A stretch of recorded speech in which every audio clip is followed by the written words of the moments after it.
आशा करता हूँ आप लोग अच्छे होंगे। माय बिग गाइड के इस एक और बेहतरीन सेशन में आपका स्वागत है। देखो सर्दी बहुत ज़्यादा पड़ रही है और मैंने भी सर्दी के कपड़े पहन लिए हैं। आगे बढ़ने से पहले आपको मैं बता दूं कि एक्सेल मेरा बहुत ही फेवरेट विषय रहा है और मैंने बहुत सारी चीज़ें सीखी अपने ऑफिस में एक्सेल की मदद से। अब यहाँ पे एक और विशेष चीज़ हम सीखने वाले हैं। अक्सर करके जैसे मैं बात करता रहता हूँ रियल प्रॉब्लम रियल सॉल्यूशंस की, वैसी ही एक रियल प्रॉब्लम और रियल सॉल्यूशन एक्सेल की तरफ से दिया गया है और उसको बहुत सारे लोग नहीं जानते हैं। वो क्या होता है कि आपके पास दो शीट्स हैं या आपने किसी को काम करने के लिए दी एक शीट और उसने कुछ चेंजेस किए। अब वो चेंजेस पहले वाली शीट में से आए कि नहीं आए, उसको कंपेयर करना सबसे कठिन काम होता है अगर शीट बहुत बड़ी हो तो। और यहाँ पे मैं आपको दो तरीके बताने वाला हूँ। एक तो ऑटोमेटिक सॉफ्टवेयर है पहले से बना हुआ और दूसरा मैनुअल आप कैसे कर सकते हो। तो सबसे पहले हम एक मैनुअल तरीके की बात करेंगे कि अगर आपके पास दो शीट्स हैं तो आप उनको आपस में कैसे कंपेयर करोगे, क्या क्या चेंजेस हुए हैं।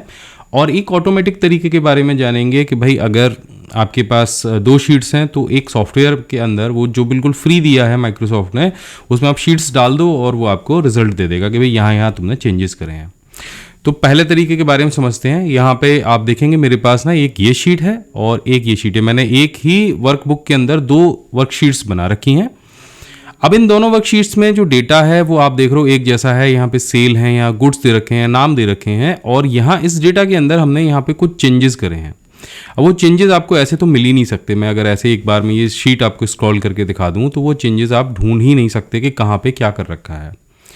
इसको साइड बाई साइड कंपेयर करके देखेंगे बहुत ही सरल तरीके से। तो देखो आपको करना क्या है, आपको सबसे पहले ये दो शीट्स ना साइड बाई साइड लेके आनी है। तो अगर आपके पास एक्सेल 2016 है, एक्सेल 365 है, लेटेस्ट कोई भी एक्सेल है तो उसके अंदर आपको ये व्यू वाले ऑप्शन में चले जाना है और यहाँ पे न्यू विंडो का ऑप्शन आपको दिखेगा। इस पे जैसे आप क्लिक करोगे तो आपके एज इट इज उसी वर्कबुक की एक वर्कबुक और जनरेट हो जाएगी, नई विंडो आ जाएगी। लेकिन अभी वो चीज़ नहीं हुई है जो मैं आपको दिखाना चाह रहा हूँ। देखो एक ये विंडो आ गई और एक सेम एज बिल्कुल वैसी आ गई, यानी आपकी एक डुप्लीकेट विंडो ओपन हो जाएगी उसी वर्कबुक के लिए। ठीक है, अभी हम और क्या कर सकते हैं इसको साइड बाय साइड लाने के लिए। सो फिर दोबारा से हम व्यू पे जाएंगे और यहाँ पे अरेंज ऑल का ऑप्शन आपको दिखेगा, इस पे हम क्लिक कर देंगे और यहाँ पे हम क्लिक करेंगे वर्टिकल पे।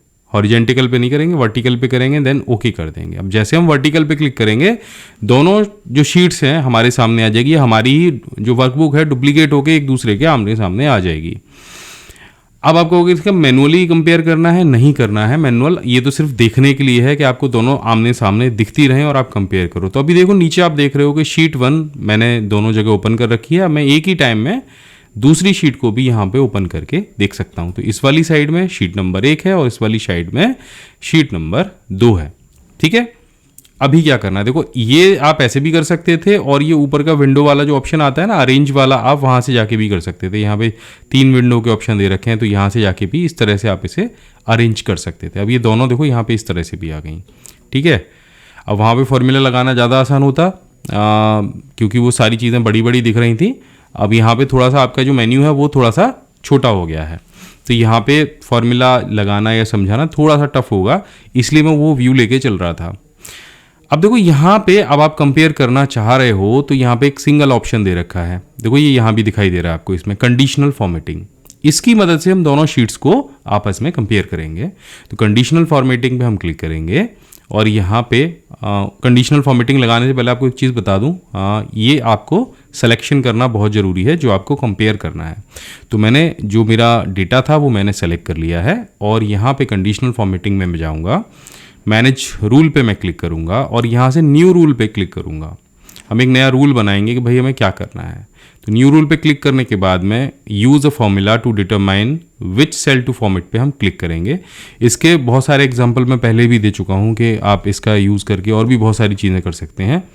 अब ये आपको लगाना कहाँ पर है, तो या तो इस एरो पे क्लिक कर दो, ये जो एरो यहाँ पे आप दिख रहा है ना ऊपर वाला, या फिर यहाँ क्लिक करके ये जो शीट है इसको सेलेक्ट कर लो, एक ही बात है। ठीक है, अब यहाँ पे आप देख रहे हो कि दोनों सेल्स और कॉलम के आगे, यानी ये जो ए है वो कॉलम है और जो 1 लिखा हुआ है वो रॉ है, उन दोनों के आगे डॉलर का साइन है यानी फिक्स है। उसको हम F4 दबाएंगे तो वो जो डॉलर का साइन हट जाएगा। मैनुअली भी आप ये टाइप कर सकते हो डॉलर का साइन हटाने के लिए। अब हम कंपेयर करना चाह रहे हैं इस शीट को, चाहे कोई सेल बड़ा हो या छोटा हो। तो बड़ा और छोटा के लिए हम ग्रेटर देन और लेस देन का साइन लगा देंगे। तो इस सिलेक्शन में से कोई भी वैल्यू ज़्यादा होगी या कम होगी तो उसको किससे कंपेयर कराना है हमको, इस वाले सिलेक्शन से। तो हम यहाँ पे जाएंगे और इस सिलेक्शन को भी इस तरह से ले लेंगे। ठीक है, अब देखो यहाँ भी डॉलर के साइन आने शुरू हो गए। तो हम फिर क्या करेंगे, हम F4 को प्रेस करेंगे।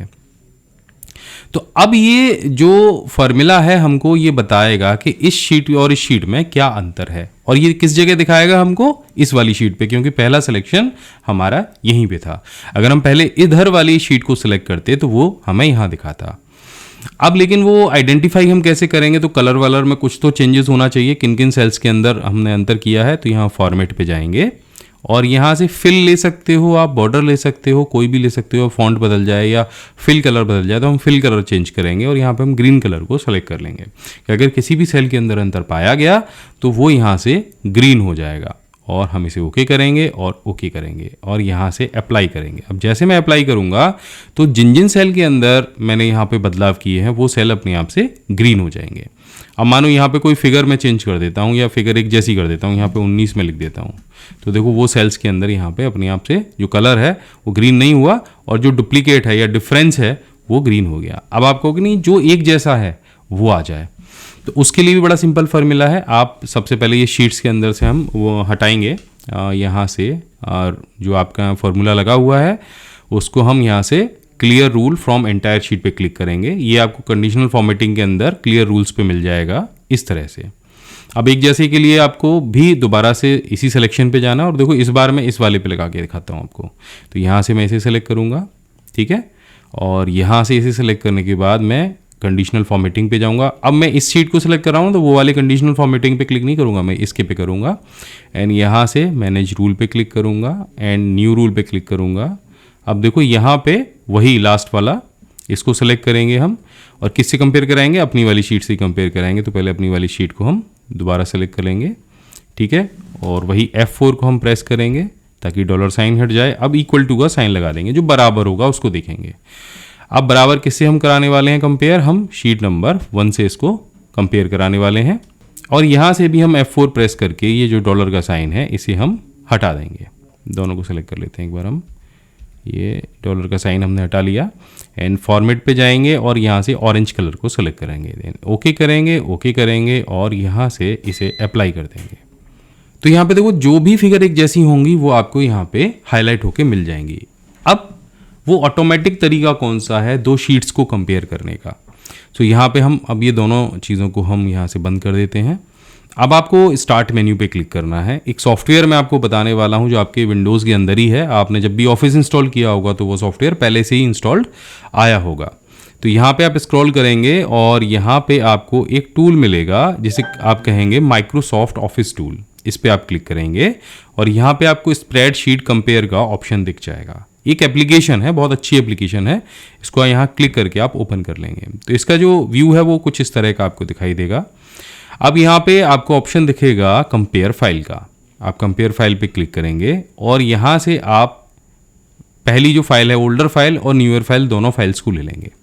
तो मैंने यहाँ पे 2 फाइल्स पहले से बना रखी हैं जिनमें मैंने थोड़े थोड़े से चेंजेस कर रखे थे। तो पहली तो फाइल है ये बुक 1, मैं इसको खोलूँगा एंड दूसरी फाइल है यहाँ से बुक 2, मैं इसको ओपन करूँगा एंड यहाँ से ओके करूँगा।